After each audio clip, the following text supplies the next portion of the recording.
to the dead, rest in peace.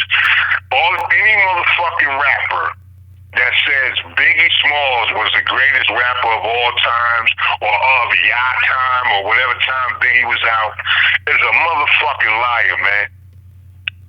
So that means you shitting on Nas. You shitting on you shitting on not Jay-Z, you shitting on Nas. You shitting on motherfucking Big Daddy Kane. You shitting on Rakim.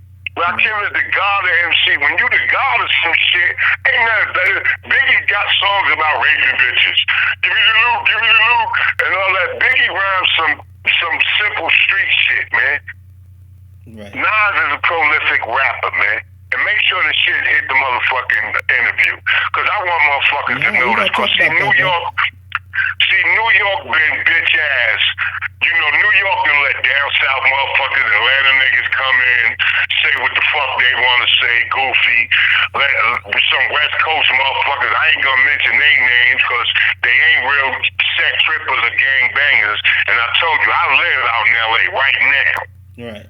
I live in Watts on Grand and Wilmington. Come see me, 103rd in the Great. Niggas know I live out there.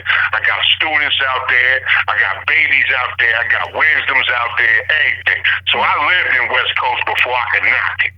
Right. You feel me? I fuck with blood motherfuckers from the jungle. I fuck with blood motherfuckers from Queen City. I fuck with blood motherfuckers from Crenshaw, Washington and Adams. I'm telling you direct where motherfuckers is at. Right. You feel me? So when niggas be on the realest motherfucker I know out there on some gang set trip shit is my little dude Nipsey. Nipsey out there on that shit. Right. Nipsey Hussle was out there on that shit. Most of these other motherfucking rap niggas talking that shit, man. King T, he on that shit.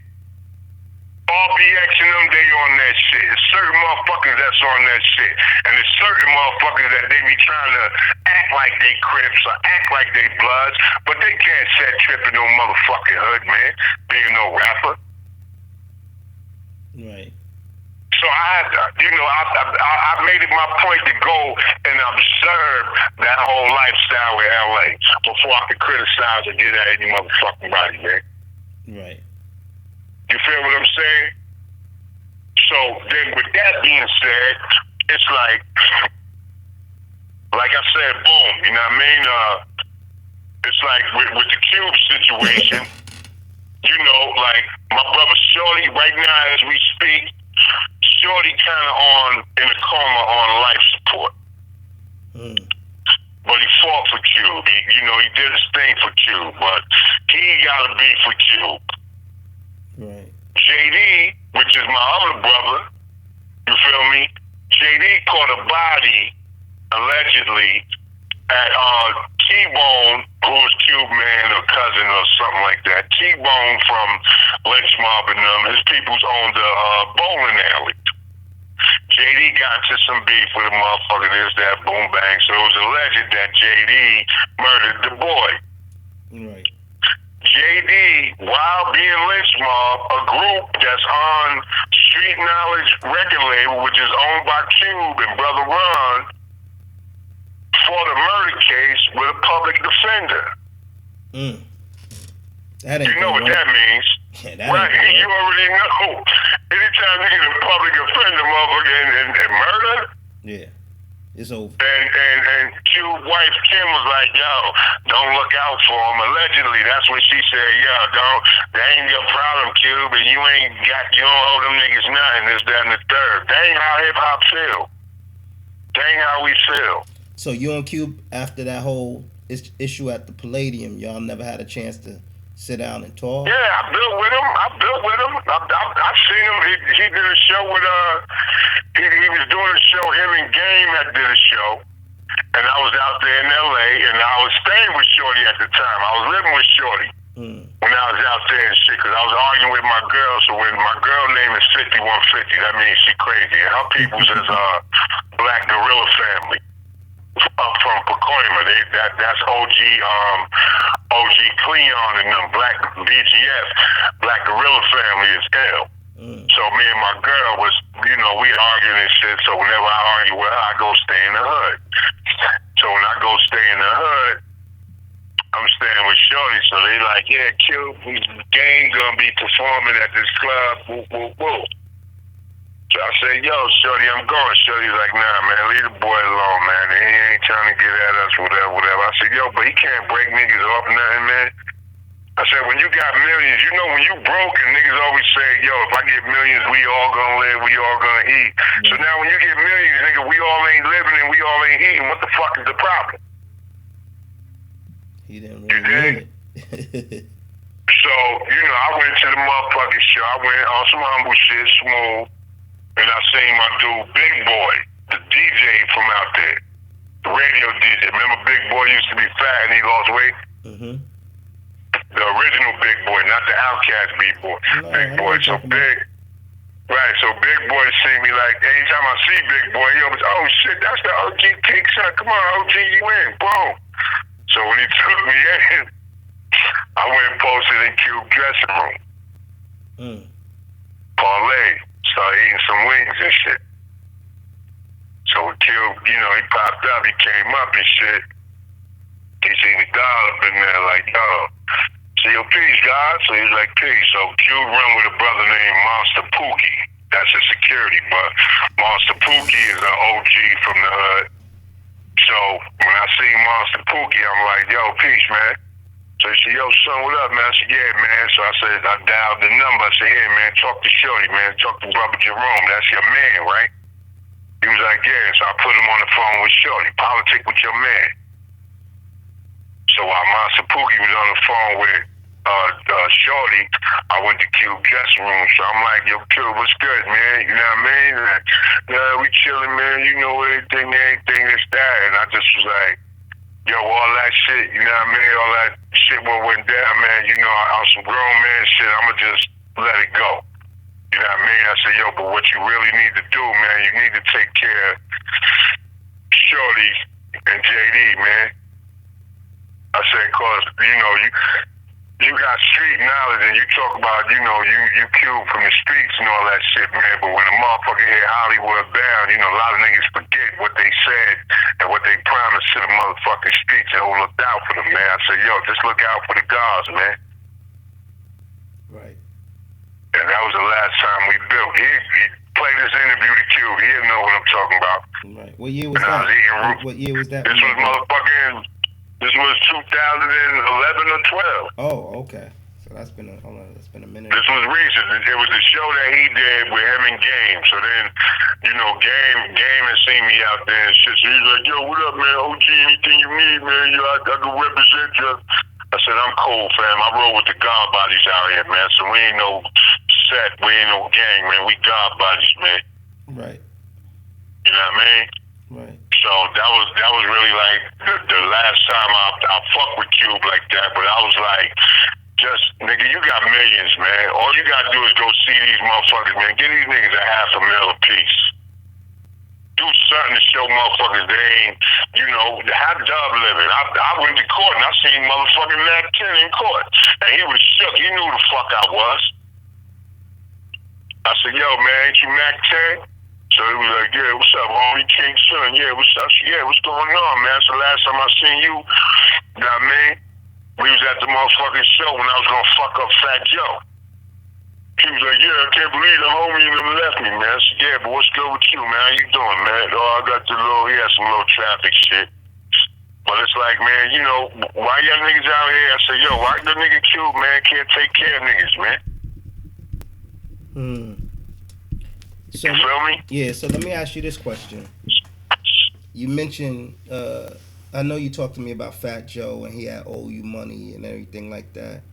And you said that you had put him into the game and onto the game. It ain't what I felt, but this was actual fact. Ask Diamond D and digging in the crates. Right. Did you guys ever had another conversation? Did you ever have a conversation with him after the whole debacle with Joe? Or no? Nope. The conversation, it was no motherfucking conversation. I ran up on him. He had a barbershop on Webster Avenue. And it's like I wrote his shit. And Diamond D did the motherfucking beat. He sat in my house. He broke my love seat. I had my shit was from, you remember Siemens? Yeah, Siemens Remember furniture. Siemens convertible, right? And you know Siemens shit ain't cheap, right? Right, for sure. You know Siemens was the shit, so I had the white lacquer.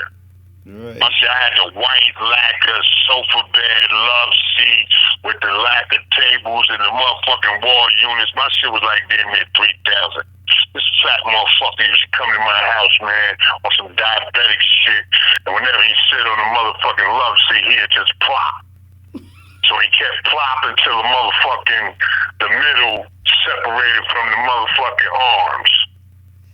Say he just This plopped. guy would, he just plopped like a fat nigga just plopped. And I send you pictures of that nigga when he was back. Fucking nigga, you ain't even 20 years old with bald spots in your motherfucking head, nigga. He ain't never been fly. Now you done touched on this shit, and I'ma tell it from the BX, from the real dope boys, with this nigga. You feel me? Joe doing his thing now, though. We gotta give him He credit. ain't doing his motherfucking thing. He ain't doing nothing. He trying to live off of any motherfucking body he can. And right now, he trying to live off of Remy. Before Remy, he was trying to live off of Pun. Didn't you notice how when Big Pun came out, Fat Joe lyrics started sounding like Pun? But I'm gonna tell you something about Fat Joe. When I was the first nigga that wrote his shit, whenever you write some shit for him, he don't deliver it how you wrote it and how he was intended to sound. So I wrote for him first. Then there was a little motherfucker who I used to see outside the studio on Allerton, Jazzy J's studio, with Dan Butler and them. There was a little young motherfucker who was nice, named Armageddon. Yeah. So Armageddon, I brought Armageddon them niggas in and said, yo, these little niggas is nice. Yo, Jazzy, we need to get these niggas on some shit. Meanwhile, we doing Fat Joe album. Diamond D doing the beats.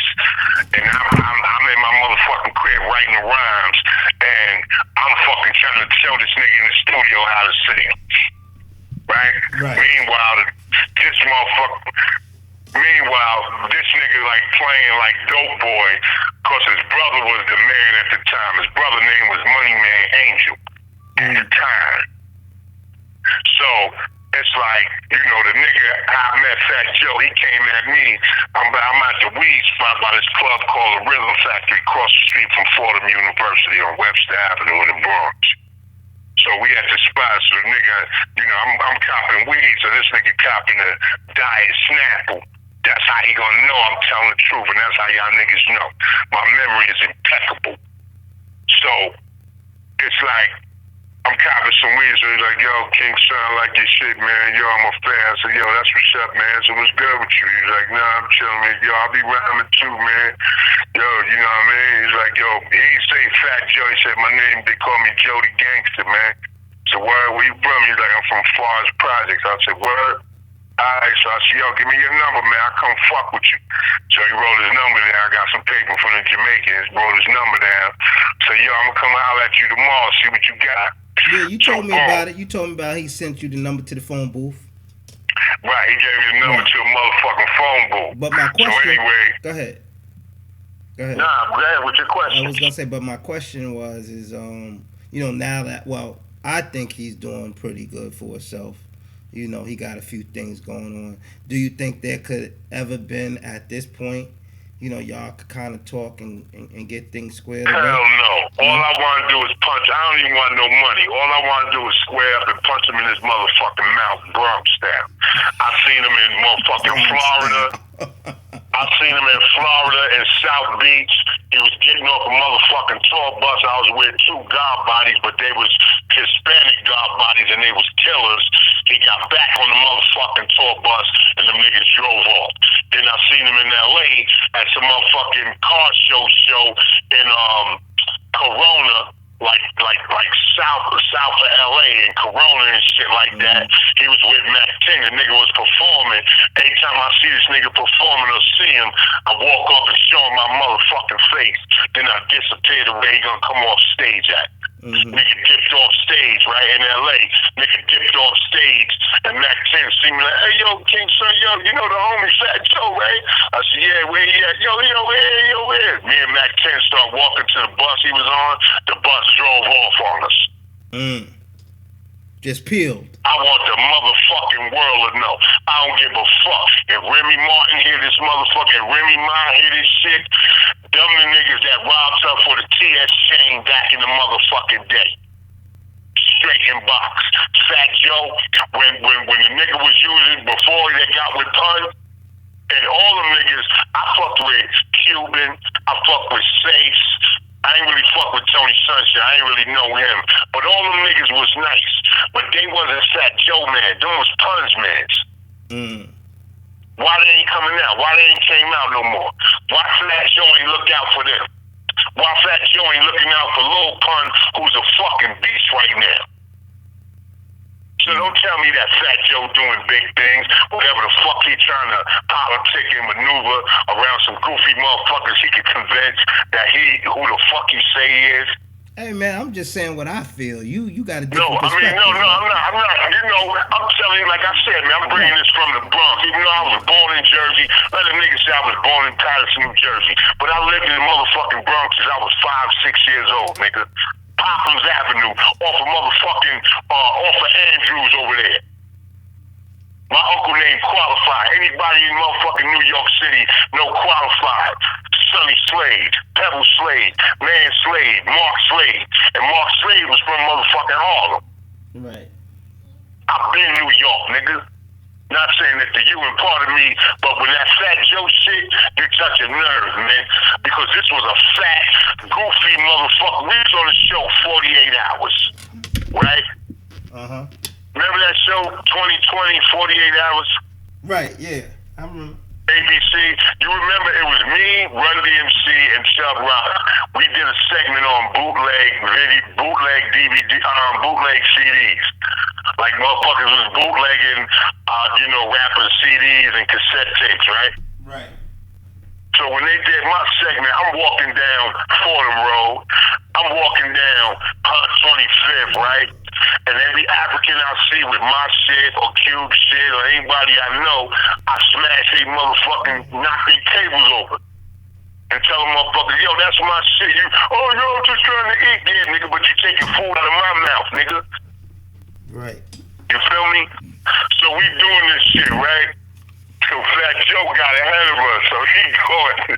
We on 7th Avenue. This nigga done crossed the street and he just going down trying to kick over motherfucking African stands. They transformed on his ass and backed his ass up into a store. Them Africans was ready to kill him because you look like a fat ass, bald-headed Puerto Rican motherfucker like you. You know what I mean? He was fucked up, and it was me and my man Tone, rest in peace. My nigga Tone, who used to be from Fat Joe and them projects, used to run with them, but me and Tone was doing our thing. Tone was a real nigga. That's why we call him Tony Montana. Right. So everybody that's listening right now, this is a prelude to the Word is Born segment we doing with King's son, the mighty King's son. You know what I'm saying? And yo, if you out there, if you from Brook, Willis, Beck, Fox, Southern Boulevard, y'all know the story, man. Y'all know what happened, man, with King's son and Fat Joe. Y'all know how we used to get down, man. Right. And y'all know you could still see me maneuver all through the South Bronx.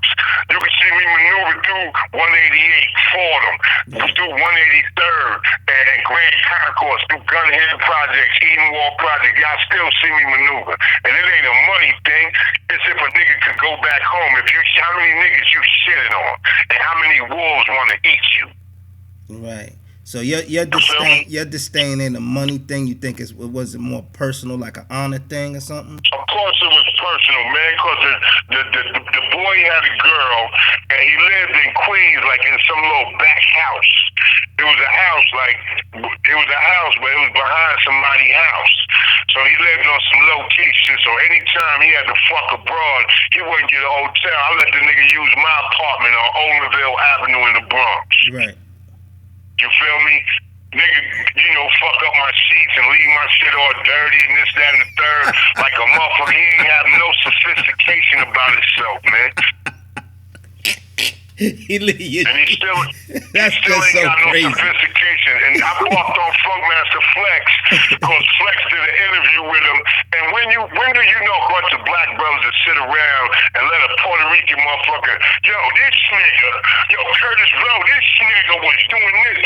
And yo, Remy, yo, this nigga was, you know, everything, everybody you talking about is black. This nigga was dope. And this, the lot, them niggas, it's like, yo, bro, you using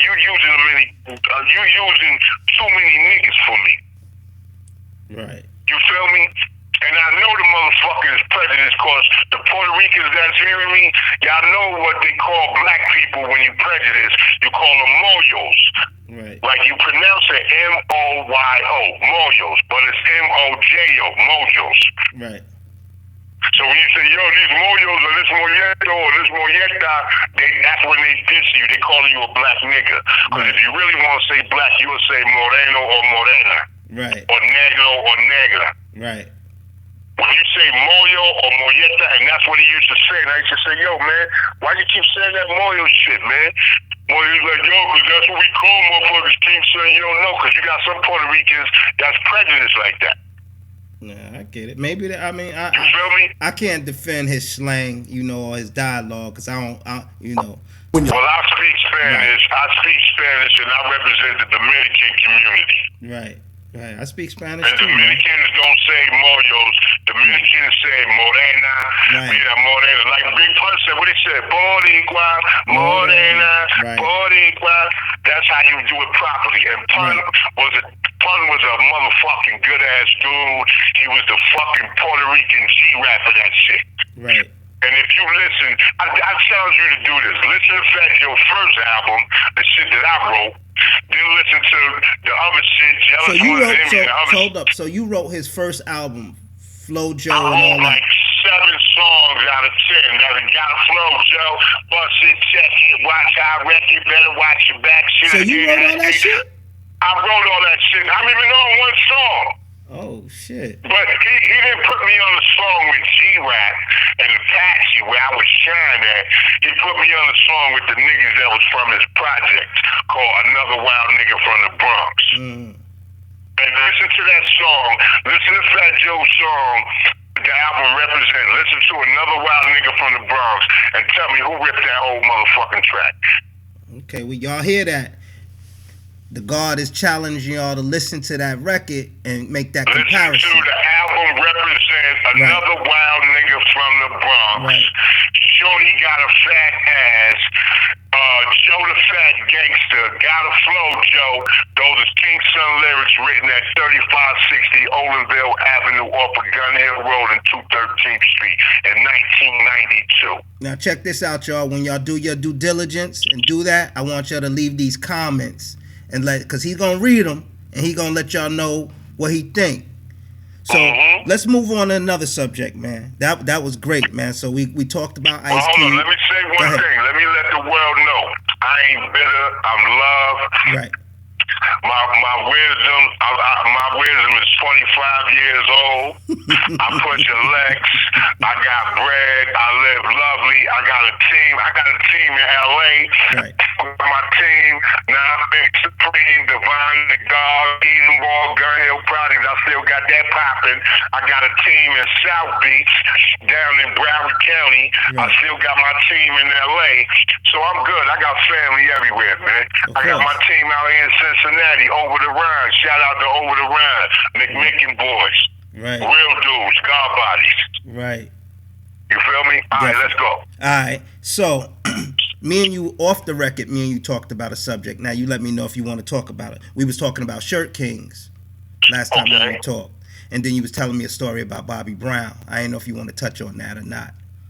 Yeah, we on the record. Bobby Brown is controversial, but he know I ain't gonna lie. Bobby Brown actually, listen, me and you was talking about, I asked you if you watched that Surviving R. Kelly shit.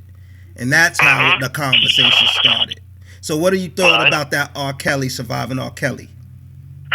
Well, like I never met the brother, but like I'm into Santeria and I'm into like zodiac signs and things that we really can't see, but I know there's forces out there. Like if you say you believe in the Holy Ghost and you believe in a mystery God, then you got to believe that there's other shit out there that's guiding us. There's no one God that's looking out for all of us.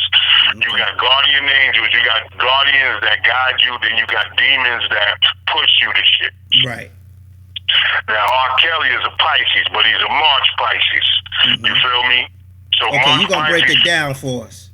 Yeah, I'm gonna break it down. You got like in each sign, if you notice with each zodiac sign, there's one month and there's another month. Like as far as Pisces, you got February Pisces, then you got March Pisces. Now, whenever you see a Pisces that's strong, its memory is sharp, you know what I mean? That's the strong side. That's the upside of a Pisces. Right. Then whenever you see like somebody that's insecure, like they still talented. Like Pisces are all talented in music.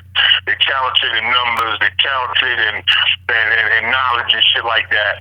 But you got the two fish that circulate. So you got the upside fish and the downside fish. So R. Kelly is a downside fish. So when you look at it, like his whole style is Bobby Brown and Aaron Hall put together. Anything, R. Kelly ain't never just been his own self like that. All that bumping and grinding and thrusting and shit, that's Bobby Brown. Okay. All that trying to croon and trying to croon and be smooth to the ladies, that's Aaron Hall, man. But that's all under Teddy Riley's umbrella. Right. You feel me? So with R. Kelly, him being the musical side of his own thing, R. Kelly public announcement and all that shit. And, even like just being Chicago dudes, man, Chicago dudes is more like pimps. But when you a pimp, when you a pimp, you tell a bitch bounce, get out, leave.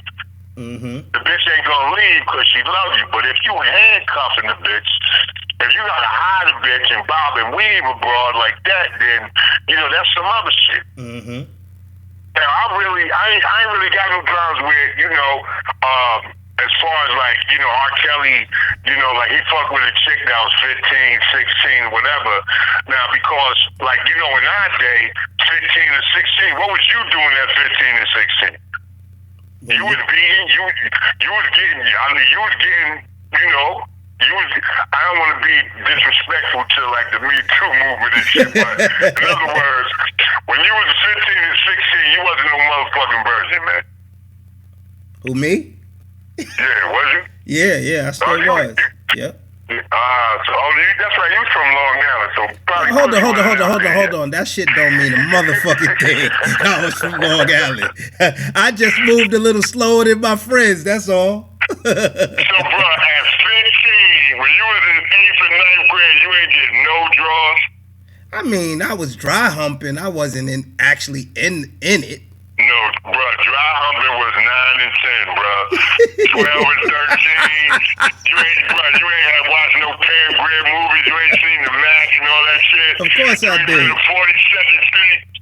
Hey, man, I'm listen. This interview ain't about you. It's about me.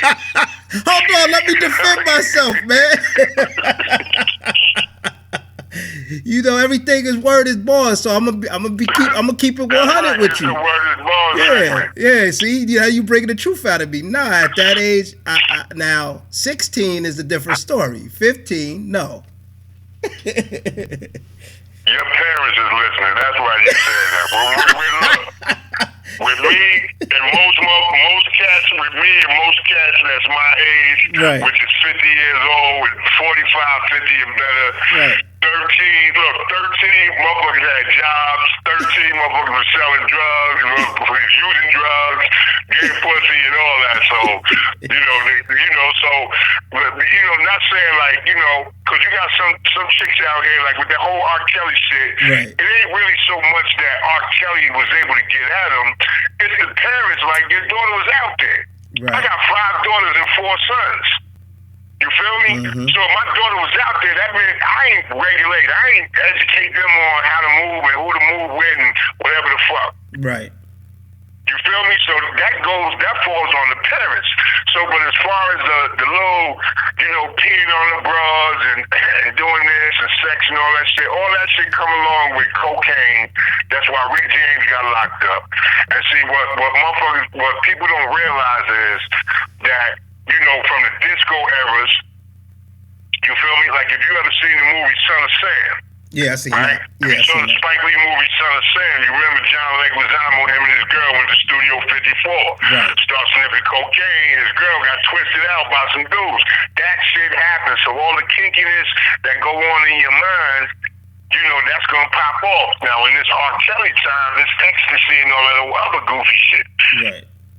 So, whatever's your fetish and whatever you feel like you want to do, you want two girls in a couple, defecate on the broad or whatever she allow, that's what it is. Yeah, but these girls was, like at the end of the day, like he's 27, 30 years old. They 14, 15. He peeing on 14 and 15. At 14 and 15, you might have been moving and shaking, but you wasn't doing shit like that. Right, no, but what I'm trying to tell you is at 14 and 15, we was wiser than that. Right. You feel me? When I was 15, I was fucking with a female that was 27 years old.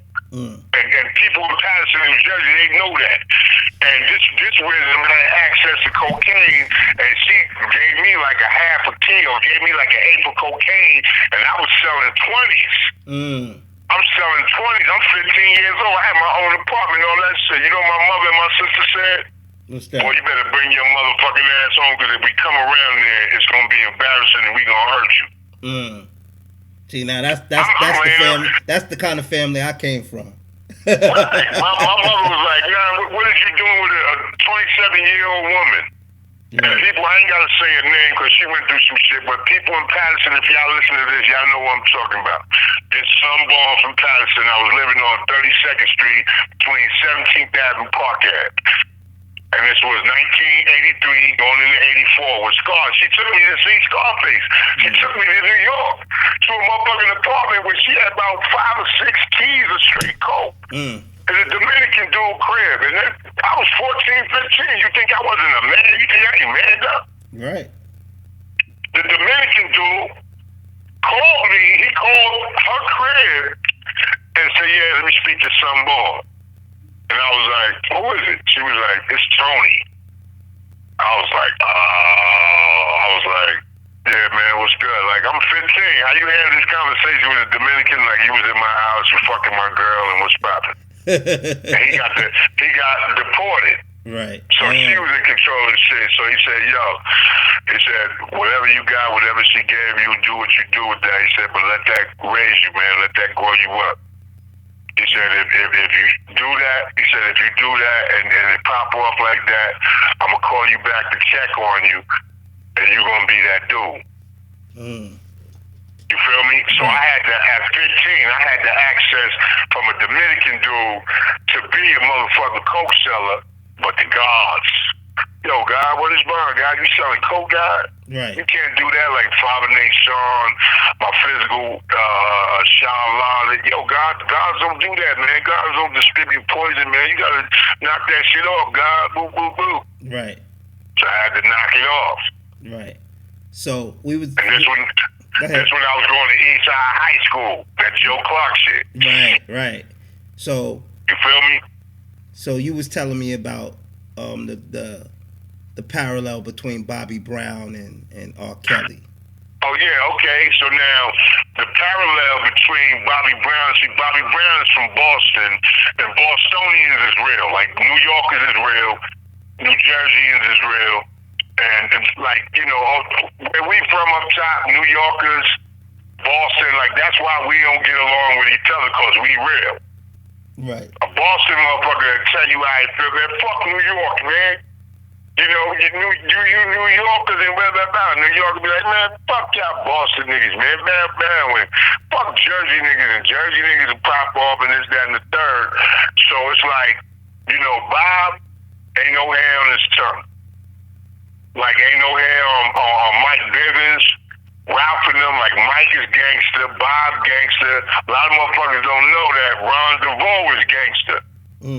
Brownie is like, all them little new edition cats, them project dudes, man. Them ain't no little Michael Jackson motherfuckers, bobbing and weaving and shit. Them niggas went through some shit, man, and they survived it. Right. So you got a cat like R. Kelly, like, you've seen like his brothers. So why his brothers ain't stepping and say, hey, man, let them little girls go?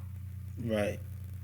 I don't give a fuck how much money my brother or sister got, man. If you doing some shit fucked up and you fucking up our family name, hey, bruh, let them little bros go home. If they come back, if you let them go home and they come back, then you got them. But let them go home and fuck with their mothers and fathers and do what the fuck they do, because your influence is fucking them up right now. Right. So if R. Kelly ain't got that, he ain't an Aaron Hall and he ain't a Bobby Brown. Right. Bobby Brown ain't put Whitney Houston on the no cocaine and wild out and no none of that shit. Bob is a good dude. Bobby Brown is a good dude. Whether he sniffed and he drunk and all that shit. And sometimes that shit feel good. When you're an entertainer, man, you need to shake some of that shit off. I used to sniff cocaine. You it's feel a hell me? of a drug. Yeah, but it's like anything is a hell of a drug if you keep fucking with it. So you was telling me how you met Whitney Houston then? Yeah, we met me and my man Fade from Shirt King. Shout out to Fade. Shout out to Fade and Nike. Right, Fade, Nike. Kasim, God bless Kasim. Kasim, yeah. You know what I mean? And Jeff Starr, my man Jeff Starr. That's who I was fucking with down in South Florida.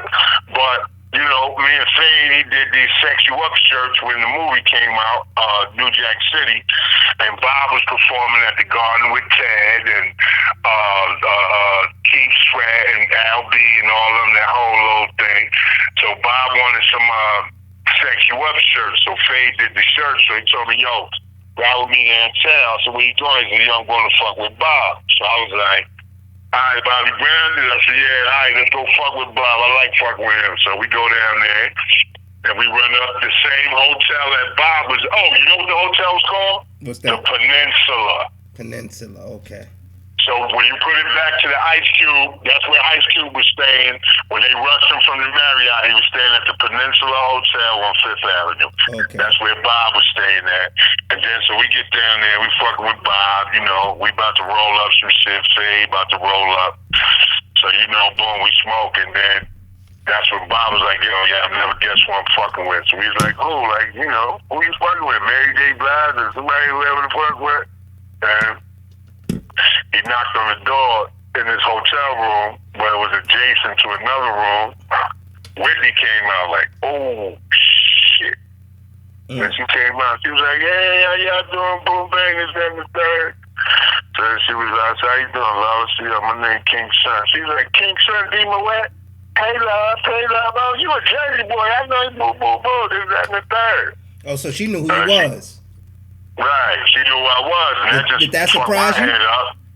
Yeah, hell yeah, it was surprising, because I didn't really know, like, she was from Montclair, New Jersey. Oh. And she was, it just goes to show you never know what's popping and what's who, So she was like, hey, love, yeah, I know about that, boom. So then, we chilling and everything, and she all bubbly, and her energy was just so cool, and, you know what I mean? Right. So, and I'm like, yo, Bob, we like, Bob, you the man right now when you fucking with Whitney, whoop, wop. Right. So she was like, yo, yeah, you want a little bump? She brought out the coke. What? I was like, she brought out the coke. I was like, hell yeah, I'm bumping. I went bumpity, bump. So, $100 bill, like, yo, boom. So, we sniffing and shit, we smoking weed. So then her and Bob go in the room, right? And Bob took the t-shirts, but he ain't getting paid the money. So now I'm like, all right, guys, yo, let's go up top, man. I'm ready to get dressed, man. Come back down to the county. He's like, yo, I ain't get paid. He ain't give me the money. I said, so knock on the door. He was like, no, I don't want to interrupt. I said, nigga, fuck that. I went banged on the door. I was coked up. Yo, Bob. He's like, yo, what's up? Yo, man, you gonna pay him for them t-shirts? Well, how's this gonna happen? You feel me? And that was that encounter. If Bobby Brown, and if you ever interview Bobby Brown, tell him he'll remember. Right. So is that the first time you ever did cocaine? Nah, man, I was doing cocaine since I was 15, I just told you. Oh. I was King Son when this shit happened. Wow. Well, I knew you was selling it. You didn't say you was using it. Nah, but see, the thing was, when you from Jersey, the thrill and all the listeners that's listening to this, they'll tell you back in the day, if you 45 or 50, the thing was, you would just go to New York to take pictures, right? You remember motherfuckers used to go down to the Deuce and take pictures? Right, 40 Deuce, yeah. Right. I got pictures with me, Freedom from CNC Music Factory, Melquan, Shabazz, Just Ice, us. We used to go down there.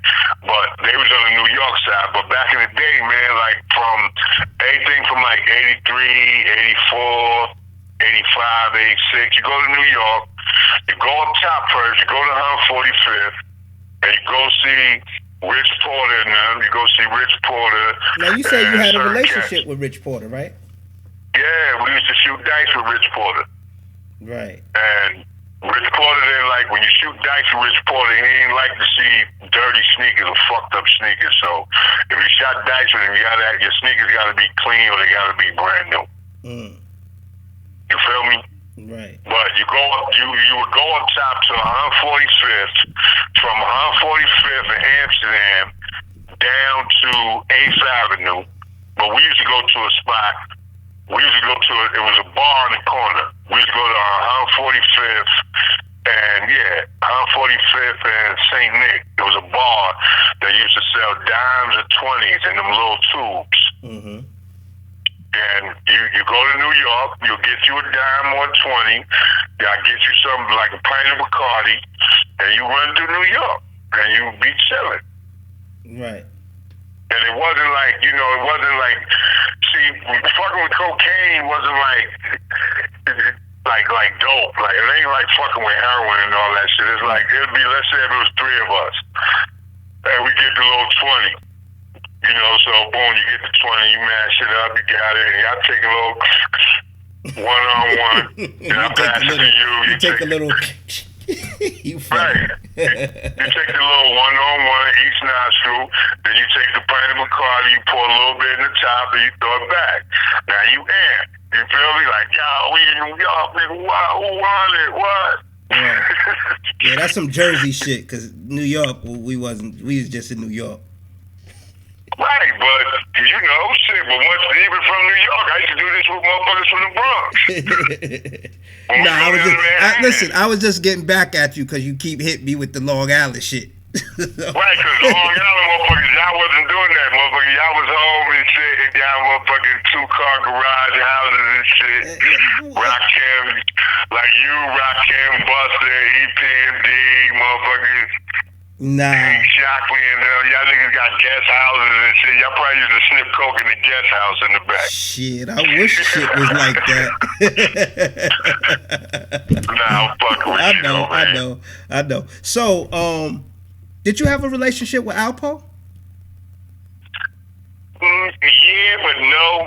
Like I knew Poe, but I knew about him before I knew about him before I met him. So it was like I ain't really dig him, cause Alpo was the type, like you seen the movie Paid in Full when Cameron played him. Right. Mm-hmm. Cam played him to the T. Shout out to Cameron for playing, cause Cam probably I don't know if Cam knew him, but Cam talked to motherfuckers that knew him, like all that. Like Alpo would do that, like they would. Like if it be let's say you was a rival drug dealer, or whatever, he'd get your girl and take her to the crib in Jersey and then fuck her and film it, then play the shit in the rooftop while niggas is partying. I think he caught Salt and Pepper out there like that. I think he caught Pepper out there like that. Hold on. You know what I mean? What would he do? He would tape it and play it in the rooftop while the club was going? In the rooftop, 155th, across the street from the motherfucking Rutgers. Wow. Yeah, man. And, it's like... And you said he caught Pepper out there? Yeah. He caught Pep out there like that, cause them niggas had money and they was fly. They had that Dapper Dan shit and they was getting money. But, like AZ always been like reclusive. He always been like how A was played in the movie. Like that movie was so crazy accurate. Well, that shout out to Dame Dash for even putting it out. Right, now, shout out to Dame Dash, except the part when Dame Dash was in it talking about this is my Thursday car, this is my Friday car. They could have missed me with that shit. Right, I feel you. You feel me? But Poe and them, like, see, AZ was smooth, and Rich Porter was the Robin Hood. Like, Rich Porter was the hero. Like, Rich Porter was, like, you just love Rich. If you heard a nigga say, yo, I'm gonna rob that nigga Rich Porter, you'd have fucked around and shot that nigga or stabbed him where you heard him say that shit at. Rich Porter, Rich, Pat, Lil Donnell, they was peoples. And Rich Porter, yo, it was one time we went to shoot, because they used to call that the location, 132nd. Anybody that's listening from Harlem, y'all know the location, 132nd. You feel me? 7th Avenue, right? So it's like, you know, you go to the location and like, you know, A was always business, but A would always drop a jewel. Like AZ, you know, like he don't go under God body, but he God body. All his philosophy is G-O-D. You feel me? That's AZ phase on right there.